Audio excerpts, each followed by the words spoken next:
तो बच्चों लोग आज हम एक नया चैप्टर स्टार्ट करने जा रहे हैं कॉर्पोरेट अकाउंटिंग का। क्या रिडम्पशन ऑफ प्रेफरेंस शेयर। बड़ा इंटरेस्टिंग और इंपॉर्टेंट चैप्टर है बच्चों लोग। आप जानते हो कि हम दो प्रकार का शेयर इशू करते हैं, एक इक्विटी शेयर और एक प्रेफरेंस शेयर, है ना।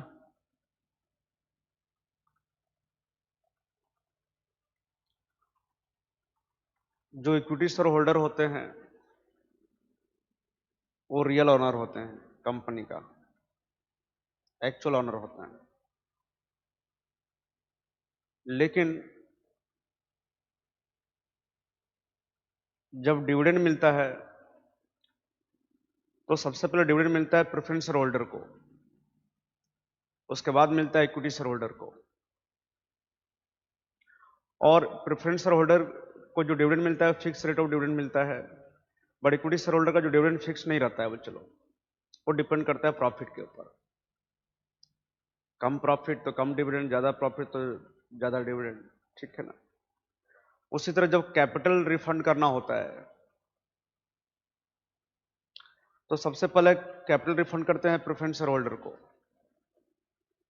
देन रिफंड करते हैं इक्विटी शेयर होल्डर को।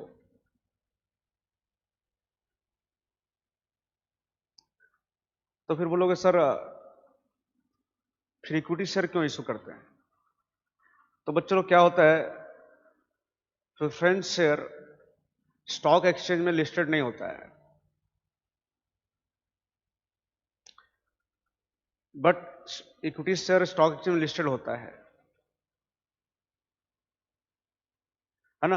तो स्टॉक एक्सचेंज में लिस्टेड होने से क्या होता है, इक्विटी शेयर का जो प्राइस है वो बढ़ता घटता है और जिससे लोग क्या प्रॉफिट कमाते हैं, है ना। और अगर बात करें प्रेफरेंस शेयर का तो आप पढ़े हो प्रेफरेंस शेयर होता है एक रिडीमेबल एक इरिडीमेबल। बट इंडिया में क्या होता है बच्चों लोग, हम केवल रिडीमेबल प्रेफरेंस शेयर इशू करते हैं, है ना। इंडिया में हम क्या करते हैं, केवल रिडीमेबल प्रेफरेंस शेयर इशू करते हैं। मतलब जो हम प्रेफरेंस शेयर इशू करते हैं उनको हमको रिडीम करना पड़ता है एक फिक्स पीरियड के बाद, ठीक है। तो preference shares can be issued for maximum period of 20 years, है ना। पहले तो मैं क्या बोला, इंडिया में जो हम प्रेफरेंस शेयर इशू करते हैं वो रिडीमेबल होता है ना। इरिडीमेबल प्रेफरेंस शेयर इशू नहीं करते हैं। अच्छा, अब जो रिडीमेबल प्रेफरेंस शेयर इशू करते हैं उसका पीरियड क्या होता है, मैक्सिमम 20 ईयर्स। मतलब 20 साल के अंदर हमको रिडीम करना पड़ता है। मतलब प्रेफरेंस शेयर कैपिटल का जो अमाउंट है वो प्रेफरेंस शेयर होल्डर को वापस करना होता है ना। प्रेफरेंस शेयर कैपिटल का जो अमाउंट है वो हमको प्रेफरेंस शेयर होल्डर को 20 साल के अंदर वापस करना होता है, ठीक है बच्चों लोग। तो इंडिया में हम कौन सा प्रेफरेंस शेयर इशू करते हैं, रिडीमेबल प्रेफरेंस शेयर। और जो हम प्रेफरेंस शेयर इशू करते हैं उसका पीरियड मैक्सिमम कितना होता है, 20 ईयर्स होता है बच्चों लोग। मतलब 20 साल के अंदर ही हमको प्रेफरेंस शेयर होल्डर को उनका प्रेफरेंस शेयर कैपिटल का अमाउंट क्या करना पड़ता है, रिफंड करना पड़ता है, रिटर्न करना पड़ता है, ठीक है।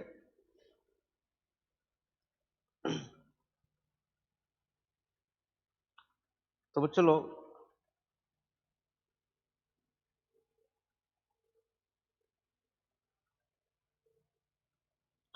रिडम्पशन मीन्स रिपेमेंट करना,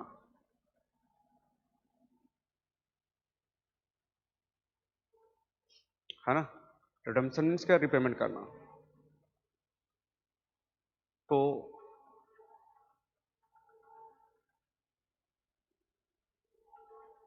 redemption of preference share means repayment, है ना, repayment the amount of preference share capital, है ना, टू प्रेफरेंस शेयर होल्डर्स।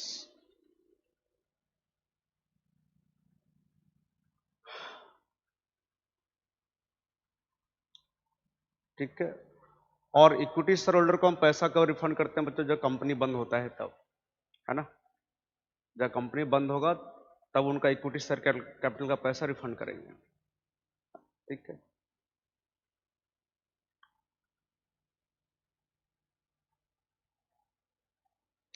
तो चलो, जब प्रेफरेंस शेयर होल्डर का पैसा उनका रिडीम करेंगे, रिफंड करेंगे, मतलब उनका कैपिटल रिफंड करेंगे, तो क्या क्या कंडीशन और प्रोसीजर रहेगा हम पढ़ने वाले हैं यहाँ पर, है ना। तो समझ गए बच्चों? रिडम्पशन मीन्स रिपेमेंट करना, वापस करना पैसा, पेइंग बैक मतलब, है ना।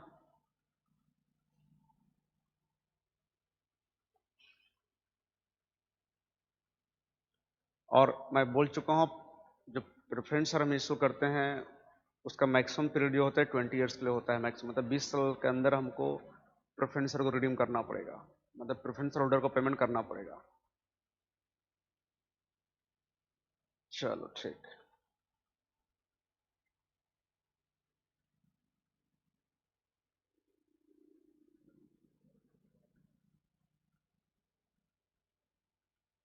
Conditions for redemption of preference shares, क्या क्या कंडीशंस है? ठीक है बच्चों, क्या क्या कंडीशन हम देखेंगे बच्चों। सबसे पहला बच्चों, हम लोग सारे प्रेफरेंस शेयर को रिडीम नहीं कर पाएंगे, हम केवल उन प्रेफरेंस शेयर को रिडीम कर पाएंगे जो फुल्ली पेड अप होगा, है ना, जो फुल्ली पेड अप होगा। Only fully paid preference shares can be redeemed, है ना, जो preference share fully paid up होगा खाली वो रिडीम कर सकते हैं।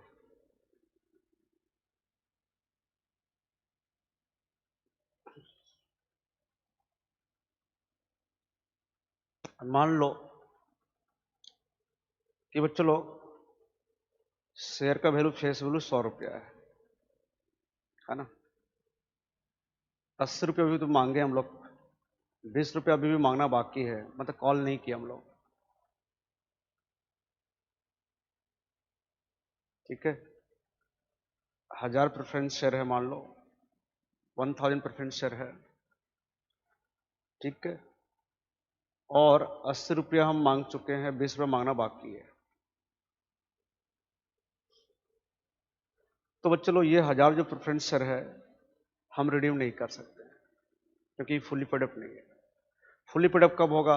जब 20 रुपया भी मांग लेंगे और हमको मिल जाएगा, है ना, ये जो 20 रुपया मांगना बाकी हम मांग लेंगे, शेयर होल्डर से हमको मिल भी जाएगा, तो ये फुली पेड अप हो जाएगा। ठीक है। अच्छा मान लो 1000 प्रेफरेंस शेयर है, मान लो कि हम पूरा 100 रुपया मांग लिए हैं, है ना, बट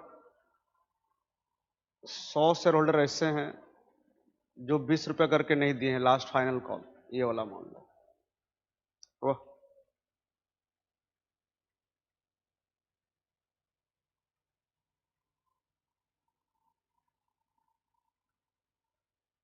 चलो मैं ऐसा कर दे रहा हूं, वाह, मतलब फाइनल कॉल जो है, लास्ट का जो कॉल है वो 20 रुपया है।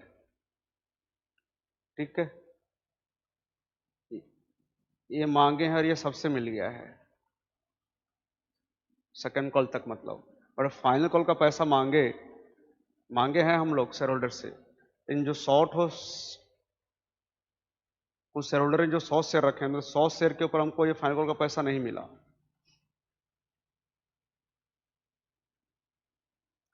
तो ये 100 शेयर आपका फुली पेड अप नहीं हुआ बच्चे लोग। तो ये 100 शेयर को हम रिडीम नहीं कर सकते हैं। हाँ, बाकी इसमें 1000 में से जो 900 शेयर है वो फुल्ली पेड अप है, तो उसको हम रिडीम कर सकते हैं। तो मैं आपको क्या बताया बच्चे लोग, एक मतलब प्रेफरेंस शेयर को तभी रिडीम कर पाएंगे जब फुली पेड अप होगा, है ना। तो आपको क्या, पहले मैं क्या बोला कि अगर कॉल का पैसा नहीं मांगे हैं तो शेयर फुली पेड अप नहीं है, मतलब पार्टली पेड अप है। और अगर सारा पैसा मांग लिए हैं और वहां कुछ कॉल्स इन एरियर रह गया है, क्या रह गया है, कॉल्स इन एरियर, तो भी फुली पेड अप नहीं होगा वो, है ना।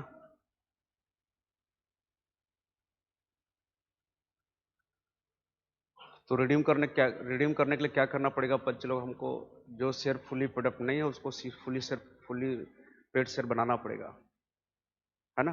फुली पेड बनाना पड़ेगा। कैसे, यहाँ पर 20 रुपया जो नहीं मांगे हैं वो मांग लेंगे। यहाँ जो कॉल एरियर है ना, कितना रुपया कॉल एरियर है बच्चे लोग, 2000 रुपया, है ना। ये रिसीव कर लेंगे पहले शेयर होल्डर से, तो जब रिसीव हो जाएगा तो शेयर क्या बन जाएगा, फुली पेड बन जाएगा। उसके बाद हम इन शेयर को क्या कर पाएंगे, रिडीम कर पाएंगे, ठीक है।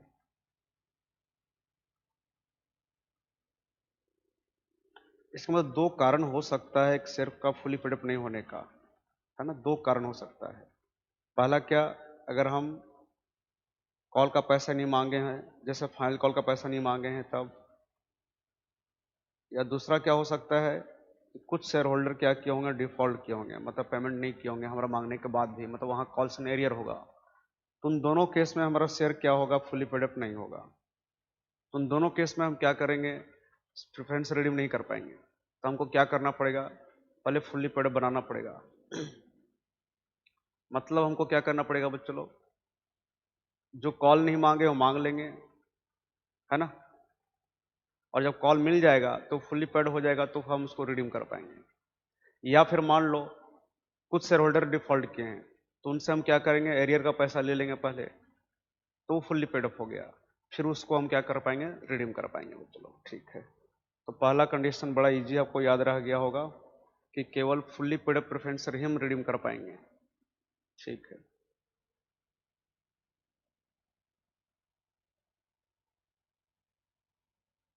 Preference shares can be redeemed either at par or at premium। बच्चों लोग जब रिफंड करेंगे पैसा हम लोग प्रेफरेंस होल्डर को एक फिक्स पीरियड के बाद, तो हम रिडीम करेंगे, रिफंड करेंगे इसको पार में या फिर प्रीमियम में। रिडीम डिस्काउंट में नहीं होता है बच्चे लोग। अब हम किसी को बोलें तुम इन्वेस्ट करो कंपनी में और 10 साल के बाद तुमको हम जितना इन्वेस्ट किए हो उससे कम पैसा देंगे, तुम 100 रुपया इन्वेस्ट किए तो हम 80 रुपया देंगे, तो नहीं होगा। हम रिडीम नहीं करते हैं डिस्काउंट बच्चे लोग, है ना। रिडीम होगा पार में या फिर प्रीमियम में। तीसरा,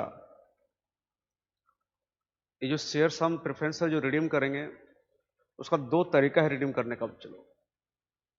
ये तुम्हें पता है किस में करेंगे, किस में करेंगे, पार में कि प्रीमियम में, किस में करेंगे, कैसे करेंगे, देखो। Such shares can be redeemed either out of bit 1 proceed of fresh issue। Sir क्या है ये प्रोसीड ऑफ फ्रेश, धीरे धीरे आप समझोगे सब बच्चे लोग, हुआ एक साथ हम कुछ सब कुछ नहीं समझ सकते हैं, ठीक है। या आउट ऑफ डिविजिबल प्रॉफिट, या इसको फ्री रिजर्व्स भी बोलते हैं, फ्री रिजर्व्स, या कॉम्बिनेशन ऑफ बोथ। मतलब हम जो प्रेफरेंस रिडीम करेंगे बच्चे लोग वो फ्रेश इशू से कर सकते हैं, मतलब और शेयर इशू करेंगे। अगर हमारा प्रेफरेंस रिडीम हो रहा है, मतलब प्रेफरेंस शेयर अगर घट रहा है, जा रहा है ना, तो हम उसके जगह और फ्रेश इशू करेंगे और नया शेयर इशू करेंगे। अच्छा, ये फ्रेश इशू में हम इक्विटी शेयर भी कर सकते हैं,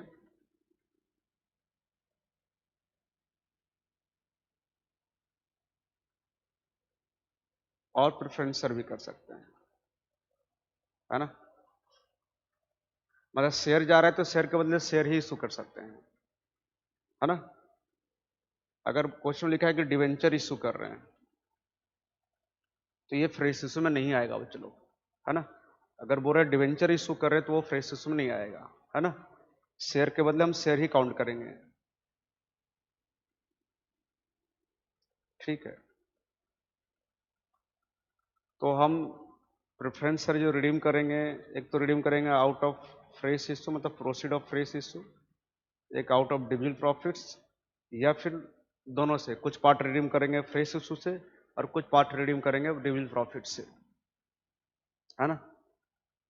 जो रिडीम करना है उसका कुछ पार्ट हम रिडीम करेंगे आउट ऑफ फ्रेश इशू और कुछ पार्ट रिडीम करेंगे आउट ऑफ डिविजिबल प्रॉफिट, ठीक है। जैसे मान लो कि जो रिडीम करना है अपने को 1 लाख, उसमें से 40 शेयर रिडीम किए आउट ऑफ फ्रेश इशू, तो बाकी 60,000 रिडीम कहाँ से करेंगे? आउट ऑफ डिविजिबल प्रॉफिट, ठीक है। वही मैं बोला, कुछ पार्ट रिडीम करेंगे आउट ऑफ फ्रेश इशू तो कुछ पार्ट रिडीम करेंगे आउट ऑफ डिविजिबल प्रॉफिट्स। तो आपको 3 कंडीशन बताया अभी तक बच्चों लोग। पहला क्या कि जो शेयर फुल्ली पेडअप होगा केवल वो रिडीम होगा, इसका मतलब जो शेयर फुल्ली पेडअप नहीं है वो रिडीम नहीं होगा, है ना। तो अगर उसको रिडीम करना चाहते हैं तो जो फुल्ली पेडअप नहीं, पहले उनको फुल्ली पेडअप हमको बनाना पड़ेगा, है ना। दूसरा मैं बोला रिडीम किस में करेंगे, पार में या फिर प्रीमियम में, डिस्काउंट में रिडीम नहीं होगा बच्चों लोग, याद रखना। फिर मैं बोला कैसे रिडीम करेंगे, क्या मोड रहेगा रिडीम करने का, मतलब कैसे रिडीम करेंगे, क्या सोर्स रहेगा रिडीम करने का, मतलब, है ना। सोर्स क्या रहेगा रिडीम करने का, तो मैं बोला आउट ऑफ फ्रेश इशू या फिर डिविजिबल प्रॉफिट्स, या फिर कुछ कुछ पार्ट रिडीम करेंगे आउट ऑफ फ्रेश इशू और कुछ पार्ट रिडीम करेंगे आउट ऑफ डिविजिबल प्रॉफिट। चलो आप बोलोगे सर ये फ्रेश इशू का प्रोसीड क्या है। फ्रेश इशू तो हम समझ गए कि नया शेयर और इशू करेंगे और नया शेयर इशू करेंगे, है ना। ये प्रोसीड क्या है, तो चलो ठीक है, जानते हैं प्रोसीड क्या है। Calculation of proceed of fresh issue,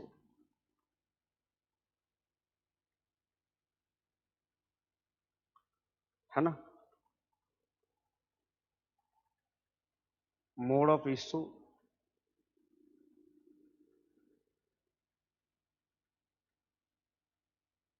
proceed of fresh issue.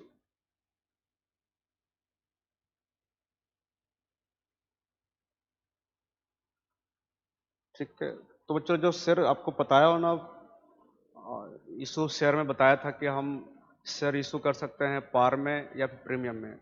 अब शेयर इशू नहीं होता है डिस्काउंट में, तो मैं यहाँ 2 ही केस लेता हूँ। इफ इशूड एट पार, मतलब अगर फ्रेश इशू पार में हो रहा है तो प्रोसीड कितना होगा, फेस वैल्यू, है ना। जो शेयर इशू किए हैं वो अगर इशू किए हैं पार में, तो जो शेयर का फेस वैल्यू होगा वही उसका क्या होगा, प्रोसीड हो जाएगा।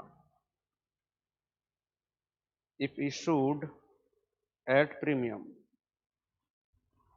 मतलब फ्रेश इशू हम प्रीमियम में कर रहे हैं, तो यहां पर प्रोसीड का मतलब फेस वैल्यू, यहां भी फेस वैल्यू मतलब प्रीमियम का अमाउंट को हम कंसीडर नहीं कर रहे हैं, है ना। मतलब चलो प्रीमियम का अमाउंट को हम यूटिलाइज नहीं करेंगे फॉर द रिडम्पशन पर्पस, ठीक है ना।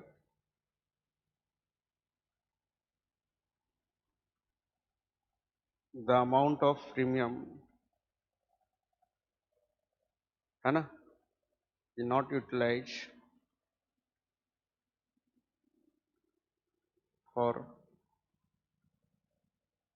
रिडम्पशन ऑफ प्रेफरेंस शेयर, है ना। तो चलो, जब फ्रेश इशू पार में करेंगे तो प्रोसीड का मतलब क्या, फेस वैल्यू, और जब फ्रेश इशू प्रीमियम में करेंगे तो प्रोसीड का मतलब क्या, वहां भी फेस वैल्यू। बड़ा इजी है। तो एग्जाम्पल देखो, है ना। मान लो हमको 1000 प्रेफरेंस शेयर रिडीम करना है, और उसके लिए हम लोग 4000 इक्विटी शेयर और इशू, फ्रेश इशू कर रहे हैं। मतलब फ्रेश इशू में हम क्या कर रहे हैं, 4000 इक्विटी शेयर इशू कर रहे हैं, है ना। चलो, पार में इशू कर रहे हैं, है ना। बच्चों, जो फ्रेश इशू किस में कर रहे हैं, पार में। तो पार में कर रहे हैं, जैसे मान लो 10 वाला शेयर इशू कर रहे हैं 10 में, है ना। शेयर का फेस वैल्यू कितना है, 10, और इसका इशू प्राइस भी कितना है, 10। तो यहाँ प्रोसीड कितना होगा, तो आपको क्या बताया था, जब फ्रेश इशू करते हैं पार में, तो प्रोसीड का मतलब क्या, फेस वैल्यू। तो एक शेयर का फेस वैल्यू कितना है, 10 रुपया। तो 4000 शेयर का फेस वैल्यू कितना हो जाएगा, बताओ टोटल, 40,000। खत्म, बहुत ईजी है। एग्जाम्पल देने की भी जरूरत नहीं था, बहुत ईजी है। अगर मान लो फ्रेश इशू कर रहे हैं प्रीमियम में, 10 साल शेयर इशू कर रहे हैं, चलो 12 में, ये फेस वैल्यू हो गया 10 रुपया, इशू प्राइस हो गया आपका 12 रुपया। ठीक है। तो मैं क्या बोला, जब मैं आपको यहाँ पर क्या बोला कि जो प्रीमियम का अमाउंट को हम कंसीडर नहीं करते हैं, प्रीमियम का अमाउंट को हम यूटिलाइज नहीं करते हैं रिडम्पशन पर्पस के लिए। यहाँ पर प्रोसीड में कितना आएगा, है ना। देखो यहाँ पर क्या लिखाया हूँ कि जब फ्रेश इशू प्रीमियम में करते हैं तो प्रोसीड का मतलब फेस वैल्यू, यहाँ भी फेस वैल्यू, है ना। तो एक शेयर का फेस वैल्यू 10 रुपया है, तो 4000 शेयर का फेस वैल्यू कितना हुआ, 40,000।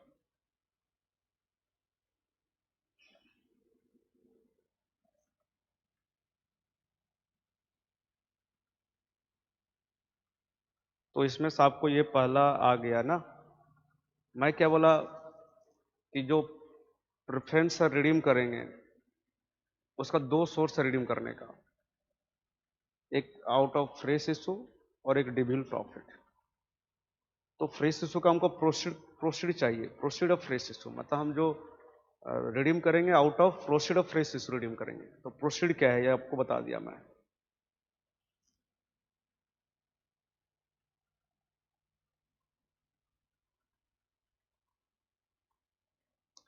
आप जानेंगे डिविजुअल प्रॉफिट क्या है। बच्चों, डिविल प्रॉफिट मतलब वो प्रॉफिट जो हम बिजनेस में रखे हैं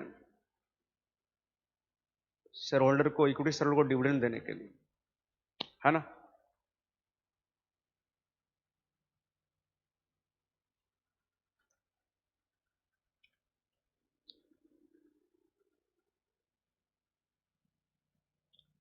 ठीक है, डिविजुअल प्रॉफिट्स, या इसको बोलते हैं हम लोग फ्री रिजर्व्स। फ्री रिजर्व्स मतलब इनको हम किसी पर्पस के लिए यूटिलाइज कर सकते हैं, है ना। तो लिखो बच्चों लोग,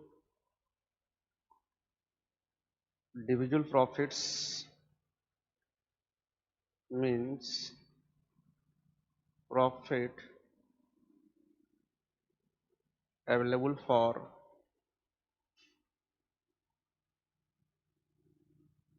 distribution of dividend among equity shareholders,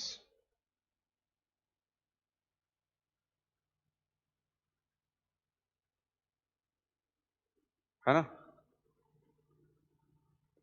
मतलब जो प्रॉफिट हमारे पास है, अवेलेबल है हमारे पास इक्विटी शेयर होल्डर को डिविडेंड देने के लिए, उसको क्या बोलते हैं, वो डिविजिबल प्रॉफिट्स, है ना। और इसको हम फ्री रिजर्व भी बोलते हैं, क्या बोलते हैं इसको, फ्री रिजर्व भी बोलते हैं बच्चों लोग। इट इंक्लूड्स द फॉलोइंग, है ना।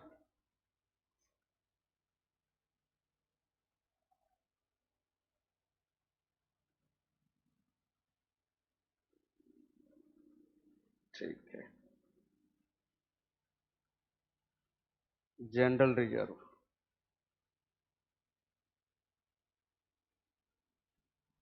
पीएल अकाउंटिंग, या यहाँ बोलेंगे surplus in statement of PL account, है ना। आपको पता है कंपनी में प्रॉफिट लॉस अकाउंट को स्टेटमेंट ऑफ पीएल अकाउंट बोलते हैं, ठीक है। प्रॉफिट बोल सकते हो, जनरल लीजर का प्रॉफिट, पीएल का प्रॉफिट, ठीक है। वर्कमैन कंपनसेशन फंड, ठीक है। वर्कमैन कंपनसेशन फंड मतलब ये क्रिएट जो फंड होता है वर्कर को कंपनसेट करने के लिए, अगर वर्कर क्लेम नहीं करते हैं तो फिर ये पार्ट शेयर होल्डर लोग में बांट दिया जाता है, मालिक लोग, ठीक है। Workman compensation fund, dividend equalisation fund, profit कम बेसी होते रहता है तो शेयर होल्डर को डिविडेंड भी कम बेसी मिलता है, तो इसको इक्वलाइज करने के लिए एक फंड क्रिएट करते हैं, मतलब डिविडेंड इक्वलाइजेशन फंड, है ना। और इससे क्या होता है, कभी जब जब कम प्रॉफिट, बहुत कम प्रॉफिट हो जाता है तो उस केस में इस फंड से डिविडेंड देते हैं शेयर होल्डर को, है ना। और बहुत जब कभी ज़्यादा प्रॉफिट हो जाता है तो उस उस डिविडेंड देने के बाद जो प्रॉफिट बचता है वो उसमें इसमें ट्रांसफर कर देते हैं, ठीक है, एटसेट्रा।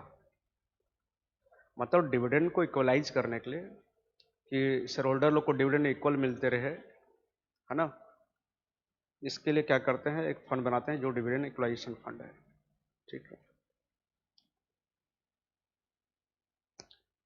अच्छा, ये तो इसमें से मेनली आपका पहला दो है, जनरली ये दो आते रहता है खाली, है ना, पीएल अकाउंट और general reserve. It excludes the following,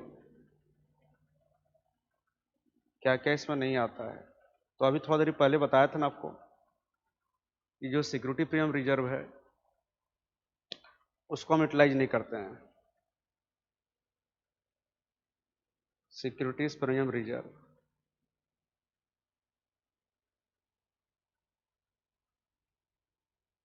share forfeited account का प्रॉफिट को यूटिलाइज नहीं करेंगे। कैपिटल रिजर्व, ठीक है।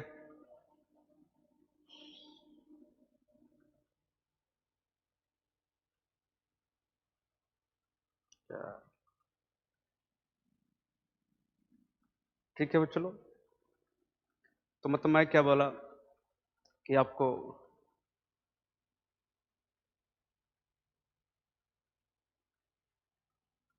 हाँ मैं क्या बोला आपको, वो प्रॉफिट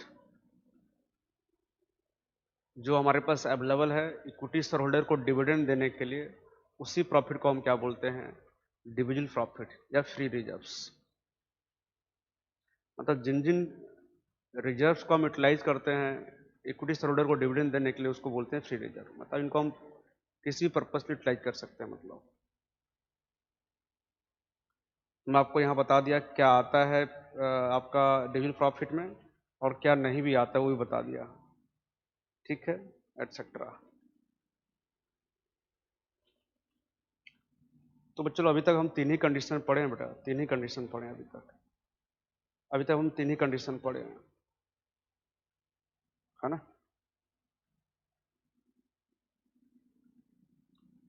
तीन ही कंडीशन, पहला कि केवल फुल्ली पेड अप प्रेफरेंस से रिडीम कर पाएंगे, है ना, अगर और एक शेयर अगर फुल्ली पेड अप नहीं तो उसको रिडीम नहीं कर पाएंगे।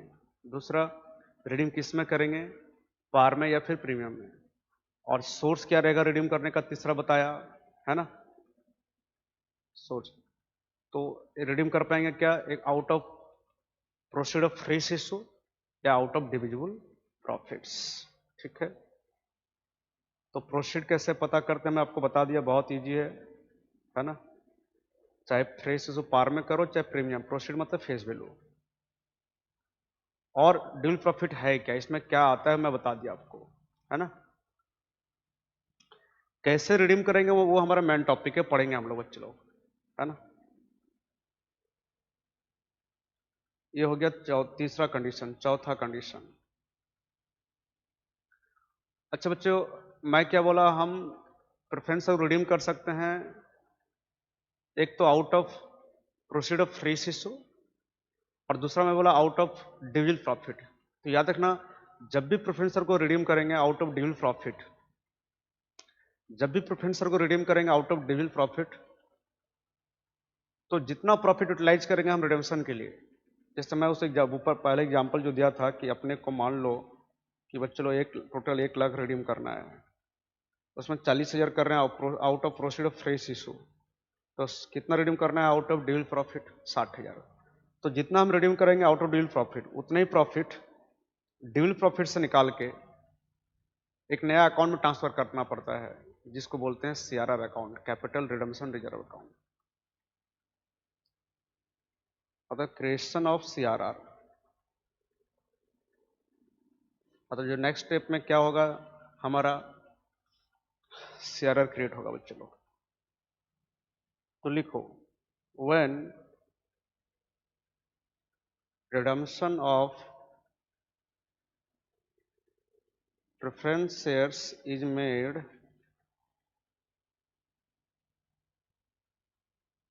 Out of the divisible profits, है ना, it is necessary to transfer the equivalent amount from, ठीक है ना। मतलब अब मैं क्या बोल रहा हूं आप लोग को बच्चों लोग, कि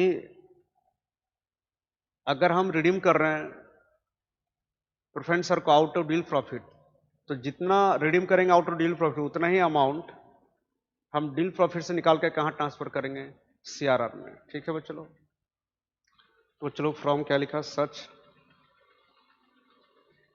डिविजिबल प्रॉफिट्स टू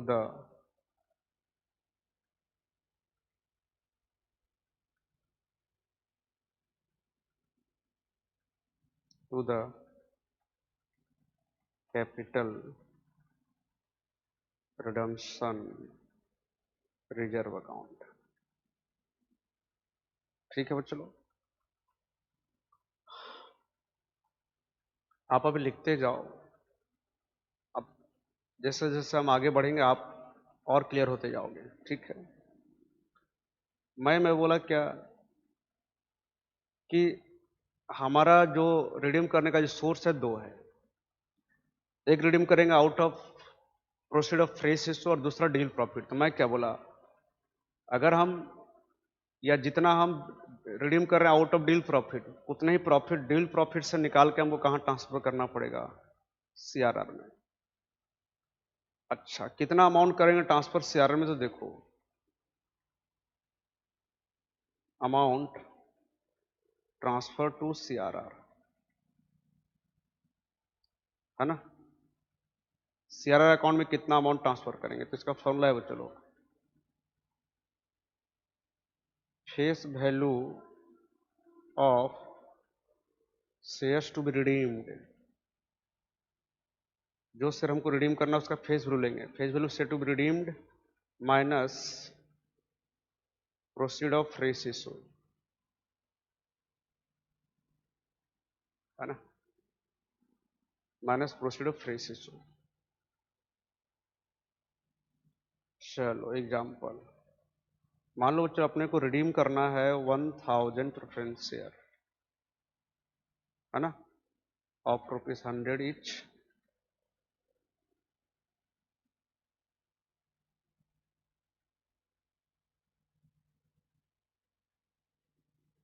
एट 120। चलो ठीक है ना। हमको क्या करना है बच्चों लोग, 1000 प्रेफरेंस रिडीम करना है। 100 वाला कितना में, 120 में, मतलब फेस वैल्यू 100 रुपया है, और जो रिडीम करने का जो वैल्यू है वो कितना है, रिडीम किस में होगा, 120 में। मतलब रिडीम होने जा रहा है प्रीमियम में। मतलब जिन शेयर होल्डर के पास 100 रुपया का शेयर है, उनको अभी हम कितना पेमेंट करेंगे, 120 रुपया मतलब। अच्छा, अब इसके लिए बेटा हम लोग फ्रेश इशू कर रहे हैं। 4000 इक्विटी शेयर है ना, बताया था ऊपर में। ठीक है, अब ये फ्रेश इशू हम किस में कर सकते हैं, पार में भी और प्रीमियम में भी। चलो ठीक, तो अमाउंट ट्रांसफर टू सीआरआर बेटा क्या हो जाएगा, क्या फॉर्मूला था, face value of shares to be redeemed minus proceed of fresh issue.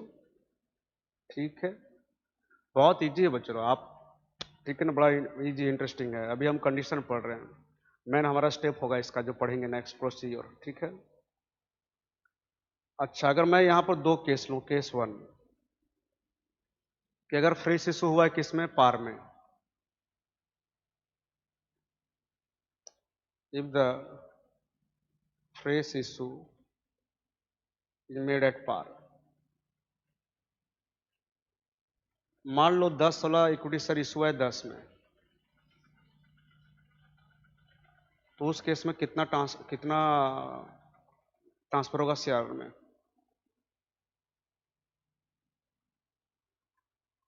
Amount transfer to CRR.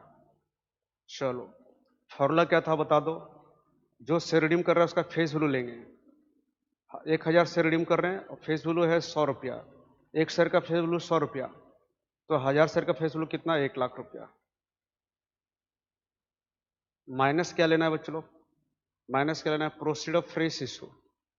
तो आपको मैं प्रोसीड निकालना बता दिया हूं फ्रेश इशू का, ठीक है ना। तो एक बात बताओ, यहाँ हम कितना कितना शेयर इशू कर रहे हैं फ्रेश इशू में, 4000 इक्विटी शेयर। और जब फ्रेश इशू करते हैं पार में बच्चों लोग, तो प्रोसीड का मतलब क्या, फेस वैल्यू। तो एक शेयर का फेस वैल्यू कितना, 10, तो 4000 का कितना, मतलब एक शेयर का जो फेस वैल्यू है वही उसका प्रोसीड होगा, है ना। एक शेयर का जो फेस वैल्यू है वही उसका प्रोसीड हो जाएगा, है ना। तो एक शेयर का प्रोसीड हो जाएगा 10 रुपया, तो 4000 का प्रोसीड कितना हो जाएगा, 40,000। तो बेटा कितना ट्रांसफर होगा बताओ सीआर में, 60,000।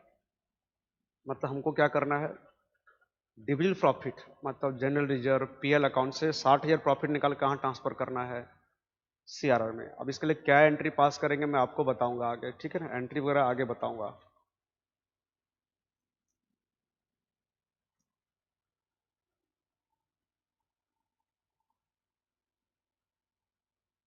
If the fresh issue is made at premium. अच्छा 10 वाला शेयर इशू कर रहे हैं 12 में, है ना बच्चों, 10 वाला शेयर इशू कर रहे हैं 12 में, तो यहाँ बताओ प्रोसीड कितना होगा, 10 रुपये कि 12 रुपया, राइट 10 रुपया। मैं बताया था ना प्रीमियम को कंसिडर नहीं करते हैं।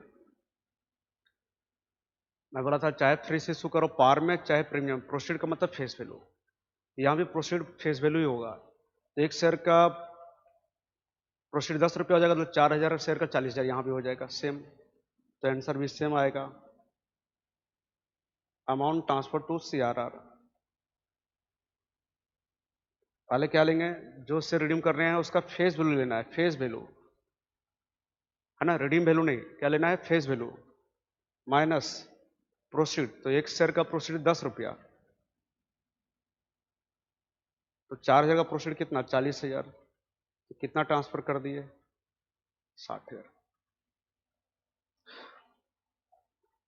सर आप पूछोगे सर क्यों ट्रांसफर ऐसा कर रहे हैं, मतलब पीएल और जनरल लेजर से प्रॉफिट निकाल के सीआर में ट्रांसफर ऐसा क्यों कर रहे हैं, मैं आगे बताऊंगा, स्टोरी भी सुनाऊंगा इसका, हुआ। अभी बताऊंगा तो सब ऊपर से पार हो जाएगा बच्चों। ठीक है, ये हो गया चौथा कंडीशन। पांचवा क्या है? अब देखो हम क्या किए हैं, हम क्या किए, जनरल रिजर्व और पीएल से प्रॉफिट निकाल के ट्रांसफर किए सीआरआर में। तो बच्चों जब प्रेफरेंस रिडीम कर देंगे, मतलब जब प्रेफरेंस होल्डर को पेमेंट हो जाएगा, तो पेमेंट होने के बाद क्या करेंगे, हम सीआरआर का प्रॉफिट को यूटिलाइज कर सकेंगे बोनस देने के लिए। आपको ये बात अभी प्रॉब्लम कर रहा होगा थोड़ा सा कि सर रिडीम हो गया तो फिर सीआरआर में प्रॉफिट कहाँ से बचा। मैं आपको सब पूरा बताऊंगा कहानी उसका, आप अभी लिख लो। सीआरआर कैन बी यूटिलाइज्ड, है ना, हम सीआरआर को यूटिलाइज कर सकते हैं क्या देने के लिए बच्चों, बोनस देने के लिए। हो गया, for issuing fully paid bonus share.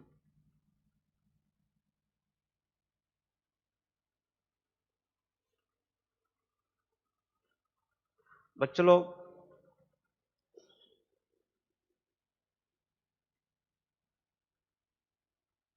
क्यों डील प्रॉफिट से प्रॉफिट को निकाल के डालते हैं सीआरआर में, ये आप मेरे को पूछना, मैं आपको बताऊंगा। ठीक है ना, आप अभी घबराओ मत। तो आपको 5 कंडीशन पढ़ाया आपको।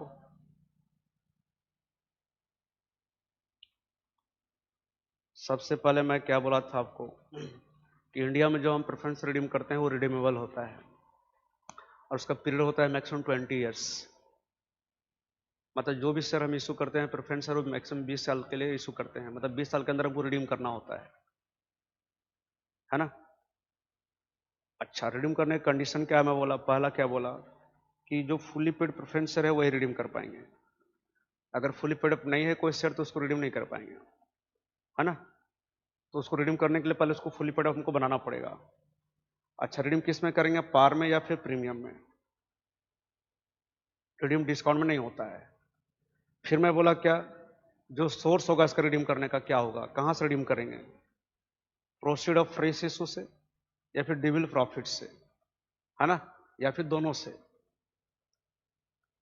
अच्छा, आप प्रोसीड में बता दिया आपको, चाहे फ्रेश इशू हम करें पार में चाहे प्रीमियम में, प्रोसीड का मतलब फेस वैल्यू होता है, बड़ा इजी है। मतलब प्रीमियम का अमाउंट को हम यूटिलाइज नहीं करते हैं रिडम्पशन के लिए। ठीक है। अच्छा, मैं फिर बताया आपको डिविल प्रॉफिट क्या है, मतलब वो प्रॉफिट जो हम बिजनेस में रखे हैं, क्यों, इक्विटी शेयर होल्डर को डिविडेंड देने के लिए, उसको बोलते हैं डिविल प्रॉफिट। डिविल प्रॉफिट में क्या आता है, जनरल रिजर्व आता है, पीएल अकाउंट आता है, उसका मतलब क्रेडिट बैलेंस जो है, वर्कमैन कंपनसेशन फंड है, डिविडेंड इक्वलाइजेशन फंड है, और भी है, और भी फंड है इसमें, ठीक है ना। बट आपका मेनली 2 आता है, जनरल रिजर्व और पीएल अकाउंट। क्या इसमें नहीं आता है, देखो सिक्योरिटी प्रीमियम रिजर्व नहीं आता है, शेयर प्रॉफिट अकाउंट नहीं आता है, कैपिटल रिजर्व अकाउंट नहीं आता है। फिर मैं क्या बोला कि जितना हम रिडीम कर रहे हैं प्रेफरेंसर को, जितना प्रेफरेंसर रिडीम कर रहे हैं आउट ऑफ डील प्रॉफिट, उतना ही प्रॉफिट डील प्रॉफिट से निकाल के हमको कहां ट्रांसफर करना पड़ता है, एक नया अकाउंट में जिसको बोलते हैं सीआरआर। अब मैं बोला कितना ट्रांसफर करेंगे सीआरआर में, कितना ट्रांसफर करेंगे, तो उसका फॉर्मूला बताया, face value of share to be redeem minus proceeds of fresh issue. तो प्रोसीड आपको निकालना बता दिया था, मैन प्रोसीड निकालना था बता दिया था आपको आता है, और फेस वैल्यू तो आपको दिया है क्वेश्चन में, जो शेयर रिडीम कर रहे हैं उसका, कितना शेयर रिडीम कर रहे हैं, 1000।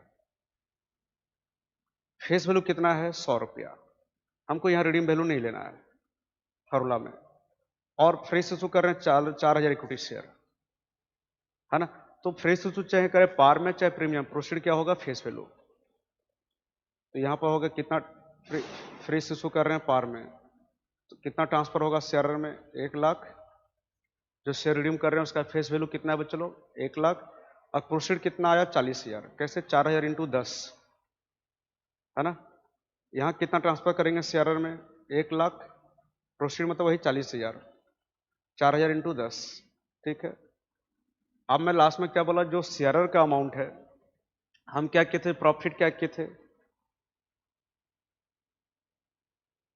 बच्चों, हम क्या किए थे कि डिविल प्रॉफिट से, मतलब जनरल रिजर्व, पीएल अकाउंट से प्रॉफिट निकल कहाँ ट्रांसफर किए थे, सीआरआर में, है ना। अच्छा, जैसे यहाँ पर मान लो कि चलो 10 लाख प्रॉफिट है ना, मान लो हमारा रियल प्रॉफिट 10 लाख है, तो अगर वो यहाँ रहेगा तो क्या होगा बच्चे लोग, हम इसको यूज कर लेंगे किसी पर्पस में, मतलब डिविडेंड दे देंगे शेयर होल्डर को, है ना, शेयर होल्डर के बीच में बांट देंगे, तो क्या होगा, पैसा भी जाएगा बिजनेस से ना, पैसा भी तो जाएगा।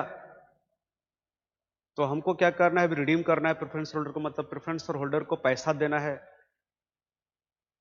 तो पैसा का भी हमारे जुगाड़ होना चाहिए हमारे पास देने के लिए उसको, कि खाली उसको दिखा देंगे देखो हमारा प्रॉफिट इतना 10 लाख है, तू चिंता मत कर, ऐसा बोलेंगे क्या, हमको तो पैसा रखना पड़ेगा बिजनेस में ना उसको देने के लिए। तो हम क्या करते हैं बच्चों लोग, हम क्या करते हैं, यहां अगर हम प्रॉफिट रहेगा हमारा तो हम इसको किसी पर्पज से यूटिलाइज कर लेंगे, तो यूटिलाइज कर लेंगे तो पैसा भी तो जाएगा मतलब ना।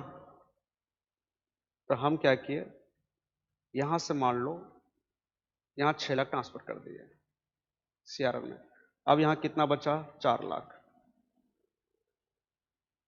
है ना, अब यहां कितना बचा, 4 लाख।